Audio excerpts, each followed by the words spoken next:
রসনাকে ঘিরে বাঙালির বাসনা অন্তহীন। শীত পড়তে না পড়তেই সেই বাসনায় কল্পনার রং, আর সেই কল্পনাকে বাস্তবে স্বাদে সাজাতে আবারও হাজির খাইবার পাস।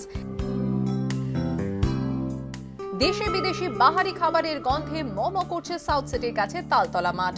বৃহস্পতিবার গেট খুলতেই ভিড় উপচে পড়ে মেলা প্রাঙ্গণে। তারপর বেলা যত বেড়েছে ততই ভরে উঠেছে মাঠ।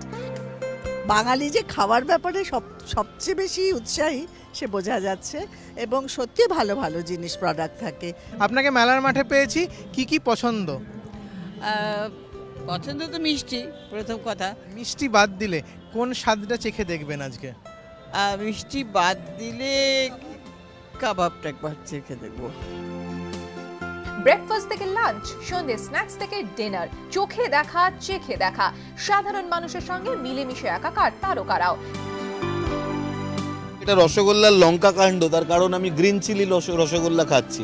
এর আগে ক্যাপুচিনো ট্রাই করেছি, অরেঞ্জ ট্রাই করেছি, বা গ্রিন চিলি রসগোল্লা, এবং আমার মনে হয় যে এটা খুব ইউনিক একটা ভ্যারাইটি।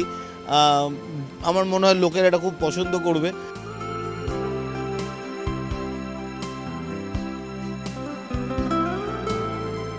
দেখেই পেট ভরে যাচ্ছে আর কি। খাবার খাবো কতটুকু জানি না, কিন্তু দেখে পেট ভরে যাচ্ছে। শুধু খাচ্ছি না, আমরা সাথে করে নিয়েও যাচ্ছি, পাড়া প্রতিবেশীদের খাওয়াবো আর কি।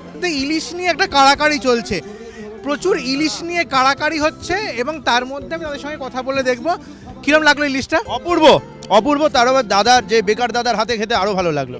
আমি তো কাউকে আমি খেতেই পাচ্ছি না, সবাইকে খাওয়াচ্ছি। এমু খেয়েছি আগে, কিন্তু হরিয়ালি বা এমু কাবাব এগুলো কোনোদিন খাইনি। ব্যাপারটা খুবই টেস্টি।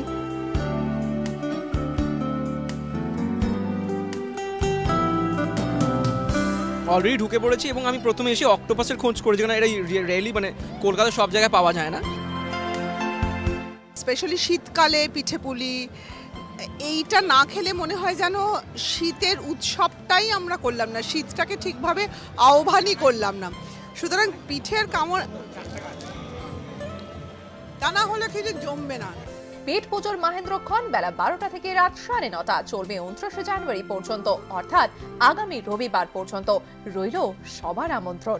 সঞ্জয় মিত্র রিপোর্ট, এবিপি আনন্দ, কলকাতা।